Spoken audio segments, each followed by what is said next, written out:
Muito boa tarde para você. Eu estou chegando com o boletim legislativo desta terça-feira, dia 21 de julho.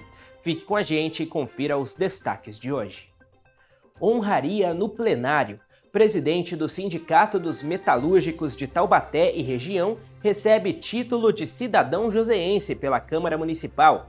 São José registra 25 doações de órgãos no primeiro semestre. Saiba como funciona o protocolo de doação. Crime ambiental. Balão cai sobre residência e provoca susto na região leste. Veja os riscos dessa prática para os moradores. Essas e outras notícias a partir de agora no nosso Boletim Legislativo.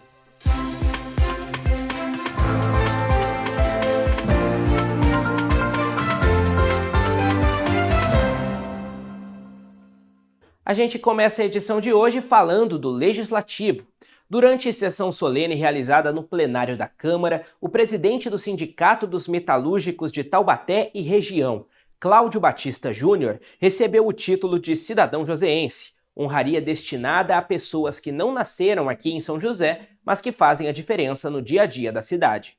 Plenário da Câmara Municipal cheio para prestigiar a entrega do título de cidadão joseense a Cláudio Batista, o Claudião, presidente do Sindicato dos Metalúrgicos de Taubaté e região. A honraria, concedida a pessoas não nascidas em São José dos Campos, mas que desempenham um papel de destaque na cidade, foi iniciativa da vereadora Amélia Naomi. Ela ressaltou a história de luta sindical do homenageado. A história dele, além dele vir, o pai dele, quando ele entrou na Embraer, o pai dele virou dirigente sindical. Então, todo o processo de construção é juntamente esse trabalho coletivo, né? A formação da família, essa atuação, essa participação cotidiana na política. Cláudio Batista da Silva Júnior nasceu em São Bernardo do Campo, ABC Paulista, em 1973. A mudança para São José dos Campos veio aos 9 anos, após o pai receber proposta para trabalhar no setor metalúrgico da Embraer.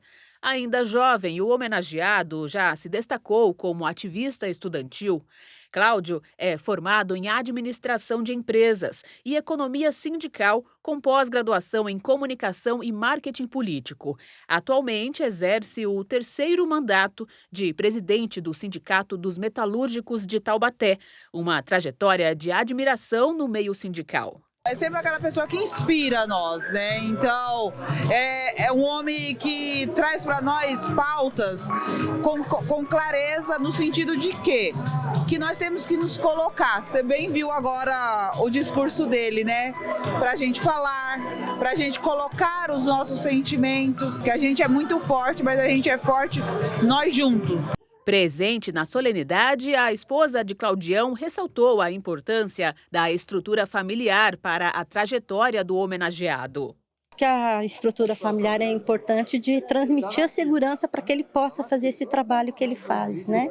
Desenvolver com tranquilidade, ter uma base familiar firme ali, unida. No momento principal da solenidade, Cláudio Batista, o Claudião, recebeu das mãos da autora da propositura, Amélia Naomi, o título de cidadão joseense. Emocionado, ele agradeceu à Câmara e ressaltou que a honraria é fruto do trabalho coletivo. É muito importante você ter um grupo, você ter companheiros e companheiras ao seu lado ao longo da nossa trajetória, da nossa luta. Como eu falei, sozinho, nós não somos capazes de transformar. Mas se a gente tiver muita gente junto conosco, nós somos capazes de movimentar essa roda que se chama sociedade, que é muito desigualitária. Eu sempre falo, né? A democracia é um pilar fundamental, a unidade é um outro pilar fundamental e o povo é o principal pilar. Porque é pelo povo, para o povo e com o povo que a gente vai transformar a sociedade. A gente fala agora de um crime que colocou em risco a vida de uma família na Vila Tatetuba, na região leste de São José. Um balão caiu sobre o telhado de uma casa, atingiu a rede elétrica e provocou problemas para a vizinhança. Mais do que um risco ambiental, essa prática é extremamente perigosa para a aviação e para a segurança dos moradores. Soltar balões é crime previsto em lei federal e também por legislação municipal, com penas que incluem detenção e multa. O que parecia uma cena distante virou um susto na casa da mãe da Ana. As imagens mostram o momento em que o balão perde altura e cai sobre imóveis na Vila Tatetuba. O artefato atingiu o telhado, a fiação elétrica e permaneceu em chamas por um bom tempo. O Corpo de Bombeiros foi acionado e controlou a situação após quase 2 horas de trabalho. De início, eu não imaginei que fosse um balão. Eu vi um clarão no céu, aí eu falei, vou me aproximar para ver. Quando eu me aproximei, eu já tomei aquele susto. Falei, nossa, um balão realmente está caindo. Não é uma ilusão de ótica, né? É realmente um balão que está caindo. E foi, assim, bem assustador. Como eu falei, bem assustador. Você vê o tamanho, a proporção que causou, né? Tipo, de dano, não causou muito dano. Mas, assim, pelo fato do tamanho, de ser algo, você vê pegando fogo, então você já imagina o pior, né? Então, graças a Deus, não aconteceu nada demais, assim, né? Não afetou ninguém. Dias depois, vestígios da queda ainda estavam no telhado e no corredor da casa. Marcas que reforçam o susto vivido pela família. Pensei em fogo, né? Falei, pronto, vai cair em cima da árvore e vai pegar fogo em tudo, vai explodir e aí não vamos saber o que fazer, né? Foi preocupação pelo fato, né, da árvore já estar um pouco meio comprometida também. E a gente sabe que fogo, assim, né, cai um pouquinho já alastra bastante. Então a preocupação foi um incêndio, incendiar tudo e a gente não sabia o que fazer. O caso da Vila Tatetuba reflete um cenário preocupante em São José dos Campos. Segundo a Defesa Civil, até julho, foram registradas 18 ocorrências envolvendo balões na cidade. Desse total, 8 terminaram em queda, 10 foram apenas avistamentos e 3 resultaram em princípio de incêndio. Nós tivemos um ligeiro aumento comparado com o ano passado. O ano passado foram 12 registros, de janeiro até o final do ano, todo o período, né, concentrando de abril a julho. Esse ano, nós tivemos o início das ocorrências de fogo com balão a partir de junho. Só que nós já alcançamos 18 ocorrências. E o problema é nacional. Segundo o CENIPA, em 2025, foram avistados 143 balões juninos em todo o país, inclusive perto de rotas de pouso e decolagem. Em 2026, já são 28 ocorrências, totalizando 52 balões. Mas vale o alerta. Essa prática não é brincadeira, é crime. A legislação é rigorosa. A Lei Federal de Crimes Ambientais proíbe fabricar, vender, transportar ou soltar balões com previsão de detenção e multa. Em São José, uma lei municipal também proíbe a prática e prevê penalidades. Os riscos vão muito além das áreas de vegetação. Balões podem provocar incêndios em casas, indústrias, atingir a rede elétrica e até comprometer a segurança da aviação. Em uma cidade com aeroporto, o perigo é ainda maior. Um balão de grandes proporções que acabe cruzando a rota de aterrissagem ou decolagem de avião, ele pode oferecer um risco muito grave, muito perigoso para a aviação e para vidas humanas. Ao avistar um balão, a orientação é não tentar recuperá-lo.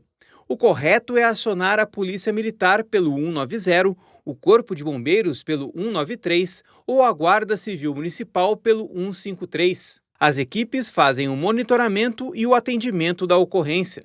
Jamais tente você pegar o balão. Infelizmente, esta prática aí de soltura de balões, esses balões gigantes, envolve grupos organizados, às vezes grupos até criminosos, andam armados, que eles tentam resgatar o balão ou o que resta do balão quando está em queda. E isso pode ser muito perigoso para a população. A conduta mais recomendada é que acione 190, Polícia Militar, também pode acionar 193, Corpo de Bombeiros, ou o 153 da Guarda Civil Municipal. O susto passou, mas o alerta permanece. Depois de ver um balão cair no quintal da casa da mãe e colocar a família em risco, a Ana espera que a experiência sirva de conscientização para quem ainda insiste em soltar balões. Não solte balões, até porque é crime, né? E você pode causar dano para outra pessoa, para outra família. Graças a Deus não aconteceu nada demais, mas poderia ter acontecido um incêndio, algo do tipo. No inverno, com as temperaturas mais baixas e o tempo mais seco, é comum ficarmos resfriados e gripados. Mas dá para se cuidar para amenizar esses problemas. No quadro Pílulas de Saúde de hoje, vamos ouvir dicas e orientações para fortalecer a imunidade nesta época do ano.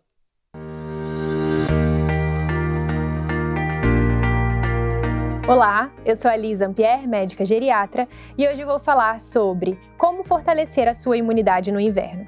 Medidas simples, capazes de ajudar a nossa imunidade são vacinar-se, principalmente contra gripe e pneumonia. Além disso, manter o consumo de frutas, legumes e vegetais, capazes de fortalecer a nossa imunidade com micronutrientes, principalmente a vitamina C. E além disso, manter a nossa capacidade de hidratação e atividade física e exposição solar.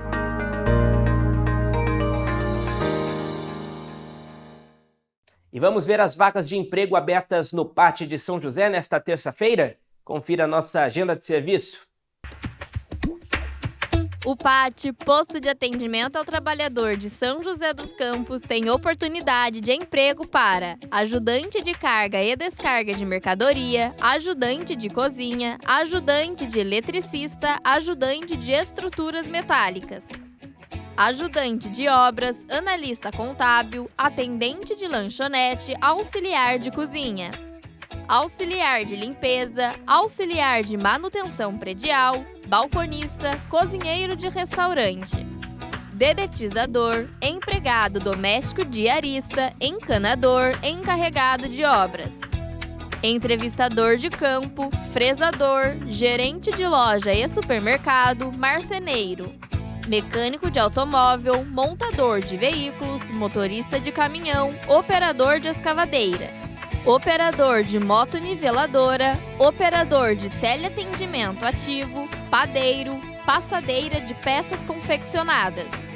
pedreiro, pintor de móveis, pintor de obras, pintor de veículos, pizzaiolo, promotor de vendas, rasteleiro de asfalto, soldador, técnico em manutenção de máquinas, torneiro mecânico, vendedor interno, zelador. Ainda há vaga para pessoas com deficiência no cargo de operador de teleatendimento ativo. Para se candidatar é fácil, é só comparecer ao PAT levando seu RG, CPF, carteira de trabalho e o cartão cidadão. O PAT fica localizado na Praça Afonso Pena, número 175, no centro da cidade. A doação de órgãos é um gesto de solidariedade que transforma vidas. E os números mostram que os brasileiros estão cada vez mais conscientes. No ano passado, o país bateu recorde no número de doadores efetivos. E aqui em São José, esse trabalho também segue em ritmo acelerado. Só neste primeiro semestre, o Hospital Municipal já realizou 4 procedimentos de captação. Esses procedimentos resultaram na doação de 25 órgãos e tecidos. Foi durante uma consulta de rotina que a vida do Eric mudou completamente. Ele descobriu que os rins estavam perdendo a função e precisaria fazer hemodiálise enquanto aguardava por um transplante. Eu fiquei fazendo a hemodiálise por 4 anos. Então, 3 anos e 3 meses mais ou menos, eu fiquei no Hospital do Rim, em São Paulo. Aí eu fiquei sabendo que São José estava fazendo transplante e tal. Aí eu peguei e mudei para São José. Aí com 7 meses me chamaram para o transplante. Em julho deste ano, a espera chegou ao fim. Depois da cirurgia, a rotina mudou e o que antes era limitação deu lugar à possibilidade de retomar atividades do dia a dia. Agora é, como diz, né, administrar, né, fazer as coisas certinho e tal. E graças a Deus estou bem, você fica mais exposto, é totalmente diferente, totalmente diferente. Histórias como a do Eric só são possíveis graças à doação de órgãos. Mas antes de um transplante acontecer, existe um processo rigoroso que envolve uma série de etapas até a captação de um órgão. A partir dessa suspeita clínica de morte encefálica, que é a ausência de reflexos, né, cerebrais, Então, a gente comunica a organização de procura de órgãos, que para a nossa região a gente responde para Campinas. Essa organização de procura de órgãos vai avaliar as condições clínicas do paciente e vai dizer se esse paciente ele é elegível para doação de órgãos. Quando ele é um potencial doador, nós realizamos a entrevista para esse paciente que é validado como potencial doador e disponibilizamos o centro cirúrgico para que a organização de procura de órgãos, após as equipes localizadas e disponíveis, possam vir aqui realizar a captação dos órgãos quando a família diz o sim para a doação. Depois da captação, os órgãos são destinados a pacientes cadastrados no Sistema Nacional de Transplantes. Mas, diferente do que muita gente imagina, a definição de quem vai receber um órgão não segue a ordem de chegada, e sim critérios técnicos, gravidade e urgência do caso, além da compatibilidade. Quando essa pessoa ela tem risco iminente de morte, então ela é priorizada. E outros critérios definem, então, quem que vai receber aquele órgão. Por exemplo, compatibilidade, né? Então, compatibilidade de biotipo, a estrutura física do paciente que está doando o órgão ser compatível com os receptores, compatibilidade sanguínea. Outra questão que delimita também é a questão da logística, do tempo, porque alguns órgãos têm um tempo de isquemia menor, como, por exemplo, o coração, ele tem 4 horas entre a retirada e a implantação. Então, é um órgão que precisa ser destinado a pacientes em centros próximos para poder realizar o transplante. No Brasil, o número de doadores de órgãos bateu recorde em 2025. Segundo a Associação Brasileira de Transplante de Órgãos, foram 4.335 doadores efetivos. Esses resultados dependem de uma rede que envolve hospitais de todo o país. Em São José dos Campos, o Hospital Municipal tem papel fundamental nesse processo. Desde o início desse ano, o Hospital Municipal já realizou 4 captações de órgãos. Os procedimentos resultaram na coleta de 25 órgãos e tecidos que puderam beneficiar diversas pessoas que aguardavam por um transplante. Para nós ressignifica aquela perda, para nós ressignifica um óbito, porque sempre é difícil, sempre é traumático quando a gente tem um diagnóstico de morte encefálica, mas poder trazer vida, né, através da morte, para nós é um consolo e transforma-se em alegria quando a gente vê notícias, quando a gente vê relatos de pacientes. Especialistas reforçam que a doação de órgãos só acontece com a autorização da família. Por isso, conversar com os parentes sobre esse desejo ainda em vida é fundamental para que a decisão possa ser respeitada. Muitas vezes, pelo impacto da notícia ruim, pela questão da espera dos trâmites, né, com a notícia do óbito, até poder fazer o sepultamento, né, é importante que a pessoa, quando ela diz que é o seu desejo em vida, isso facilita para a tomada de decisão da família suportar, né, o peso desse processo. E lembra do Eric que a gente conheceu no começo da reportagem? Depois de quase 7 meses do transplante, o Eric retornou à rotina e segue com o acompanhamento médico e os cuidados necessários. Agora, ele faz questão de compartilhar a própria experiência para reforçar a importância da doação de órgãos. É importante e que as pessoas pensem nisso também, né? Para poder ajudar outras pessoas, né? E para que o Sistema Único de Saúde possa planejar melhor os atendimentos e também os transplantes, como os que vimos agora há pouco, o IBGE deu início a uma grande radiografia da saúde no Brasil. É a 3ª edição da Pesquisa Nacional de Saúde, que vai visitar 140 mil domicílios em todo o país.